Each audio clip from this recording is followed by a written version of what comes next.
Hey all, welcome to ShareTrack. This is Raj here. Friends, one of our subscribers wanted me to look at the potential price of Sarepta Therapeutics DMD gene therapy. I gave it the same treatment that I have done in the past for Zynteglo and HIV therapies in order to find what could be the price point. I also studied various articles on this topic and looked at the annual cost of treatment to DMD patients and have formed some conclusions. For the subscribers that are looking at this from purely an investment perspective, I have made sure that you have some things to think about in this video. So let's get started. I hope all of you find out something that you like in this video. And that said, can you please subscribe to the channel if you have not already done so? It will help us to grow this channel. Let's get started.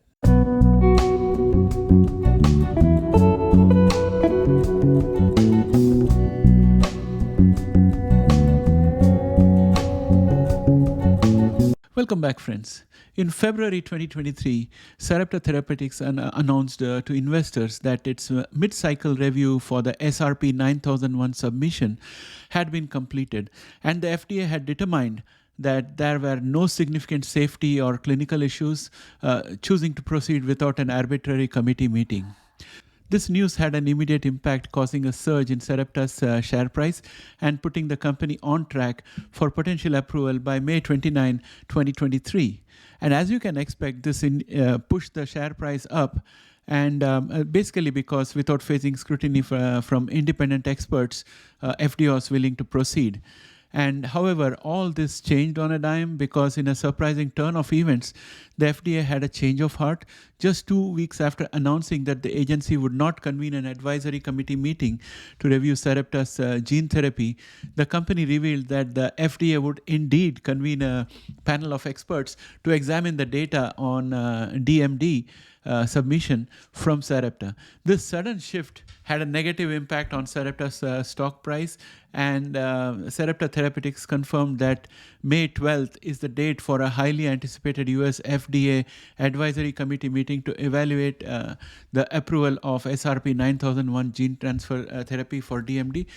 This announcement is in contrast to the company's initial expectation earlier in the year, as I mentioned before, that the review of SRP-9001 would occur without the need of an advisory committee. However, on March 16th, Sarepta announced that FDA had decided to convene an advisory committee meeting before its PDUFA date of May 29th. According to CEO Doug Ingram, it is our understanding that as one of the gene therapy BLAs founded on a surrogate endpoint, the advisory committee will primarily relate to the totality of evidence supporting the conclusion that the SRP-9001 dystrophin is reasonably likely to predict clinical benefit, the standard for accelerated approval. Friends, let me take a moment to explain what is surrogate endpoint and also when it is granted. It's an easier standard to meet for therapies addressing difficult to treat rare diseases where the current therapies are unsatisfactory or there is greater threat to the life or a lot of difficulty in quality of life. A surrogate endpoint is a biomarker or other measurable outcome that is used as a substitute for a clinical endpoint in a clinical trial. In other words, a surrogate endpoint is a measure that is thought to be a good indicator or good predictor of a clinical benefit or outcome, but it's not the outcome of interest itself. Surrogate endpoints can be useful in clinical trials because they allow researchers to assess the effectiveness of a new treatment more quickly and with fewer patients than would be required if the clinical endpoint were used. For example, a drug company might want to test a new cancer drug that is designed to shrink tumors. Rather than waiting to see if the drug actually extends patients' life, the clinical endpoint, which would take years, the company might use tumor size as a surrogate endpoint. If the drug causes tumors to shrink significantly, it would be assumed that the drug is effective at prolonging life of the patient, although this assumption may not always be correct. But FDA takes those kind of approaches of having a surrogate endpoints in order to encourage and motivate companies to come up with therapies for very difficult to treat conditions where there are not enough therapies available and the quality of life is very, very difficult, where experimental therapy has got much more benefit as compared to the risk, assuming nothing is done for the patient. The FDA may approve a drug based on the use of surrogate endpoints if the agency is convinced that the surrogate endpoint is a reasonable substitute for clinical endpoints and that the drug's effect on surrogate endpoint are likely to predict clinical benefit. However, the FDA requires that the drug's effects on the clinical endpoint be confirmed in later studies, and the agency can withdraw approval of the drug if the clinical endpoint is not ultimately met in later studies, which means after the drug is released, conditionally approved for release and use in patients based on surrogate endpoints, the company will have to continue providing data on all the patients to FDA so that the FDA can monitor it until they reach the actual clinical endpoint in many patients. And once that happens, FDA will be satisfied and will give full approval. Otherwise, there's a potential chance that if the clinical endpoint is not met and adverse conditions are found, then FDA can roll back the conditional approval. So now that you know this, it's important to note that the use of surrogate endpoints can be controversial. Critics argue that surrogate endpoints can be unreliable and may not always accurately predict clinical outcomes. They also argue that the use of surrogate endpoints can lead to the approval of drugs that do not actually provide a clinical benefit while delaying the approval of drugs that do. Now, coming back to our original train of thought, the announcement of the advisory committee meeting had an immediate impact on Sarepta's stock price, causing it to fall by 20% at market opening. Although the stock price has since partially recovered, all eyes will be on the outcome of the FDA Advisory Committee meeting to determine if Sarepta will face any future turbulence. If approval is given for SRP-9001, then Sarepta Therapeutics shares could climb $30 to $40 in my opinion. And my opinion has been drawn based on all the analyst expectations that I have read around this topic for Sarepta Therapeutics. The global market for Duchenne Muscular Dystrophy drugs is another way of looking at it. And the global market is expected to be around US $1.1 billion for 2022. And it's projected to reach a revised size of US $18.1 billion by 2030, growing at a compounded annual growth rate of around 42.5% over the period of 2022 all the way up to 2030. The potential approval of SRP-9001 has raised concerns over the tightening of approval scrutiny around surrogate endpoints. The Phase 3 Endeavor study, which is part of the SRP-9001's Biologic License Applications or BLA package, used a primary endpoint centered on measuring microdystrophin expression, a surrogate marker that has been used in regulatory approvals for exon skipping therapies.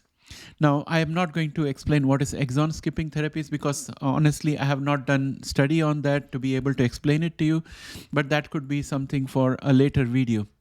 In response to the confirmed date for advisory committee, Sarepta CEO Doug Ingram said that we look forward to sharing the wealth of evidence supporting the transformative potential of SRP-9001 for treatment of DMD. DMD is a rare genetic disorder that affects approximately 1 in every 3,500 male births. And I want to explain this to you so that you can understand how difficult this disease is and you can appreciate why a surrogate endpoint would be something that a company would look for. 1 in every 3,500 male birth causes progressive muscle degeneration and weaknesses, leading to disability and shortened life expectancy due to DMD. While children with DMD have historically not lived beyond their teens, advancement in cardiac and respiratory care have increased life expectancy. Today, many DMD patients reach their 30s and some live into their 40s and 50s. According to research by data and analytics company called Global Data, upcoming gene therapies for DMD are expected to cost $2 million per patient per year, double the cost of the current standard of care exon skipping therapies. This research investigated the costs of various DMD treatment types and assessed the extent to which the pipeline will meet the needs of DMD patients. Here is a table that shows all the therapies that have been conditionally approved so far or are in the pipeline so that you can get an idea of all the approaches that are being made. While highly genericized prednisone is available, therapies targeting DMD are generally expensive. In this background, any gene therapy that gets approved is likely to be expensive, and increasingly so, depending on the quality of life it provides for the patient. So that's going to be the key factor which will determine the pricing for the therapy. Even though this research organization has given a ballpark of around $2 million, we have to keep in mind that if it's a therapy that requires a patient to come every week to the clinic, then obviously it's not going to fetch the $2 million price mark.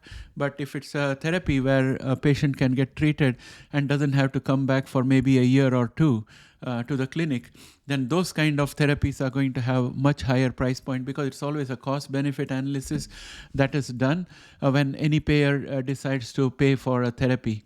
So that's what I have for you guys today in this topic.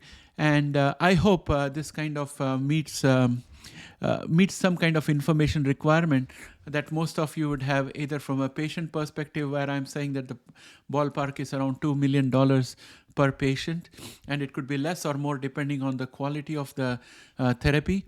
And in terms of investor perspective, we have sized up the market, how big it is going to be. And we also talked about per patient pricing for this therapy. So overall, I think this is a very high level look at Sarepta. We do not cover this company on a daily basis. But in response to one of our subscribers' request, I thought I'll make this a high level video. And if you guys like this video, please do not hesitate to press a like out there, because it helps the channel. Our video gets promoted to more audiences when you press a like out there. So give more likes to this video. And also, friends, if you are feeling generous, please use the super thanks feature that you will see on the bottom right side of your screen. YouTube allows a super thanks feature for you to fund the channel. So look forward to that. And that's all I got for you guys today. I'll soon come back with another video later on this morning. Thanks and have a great day. Bye for now.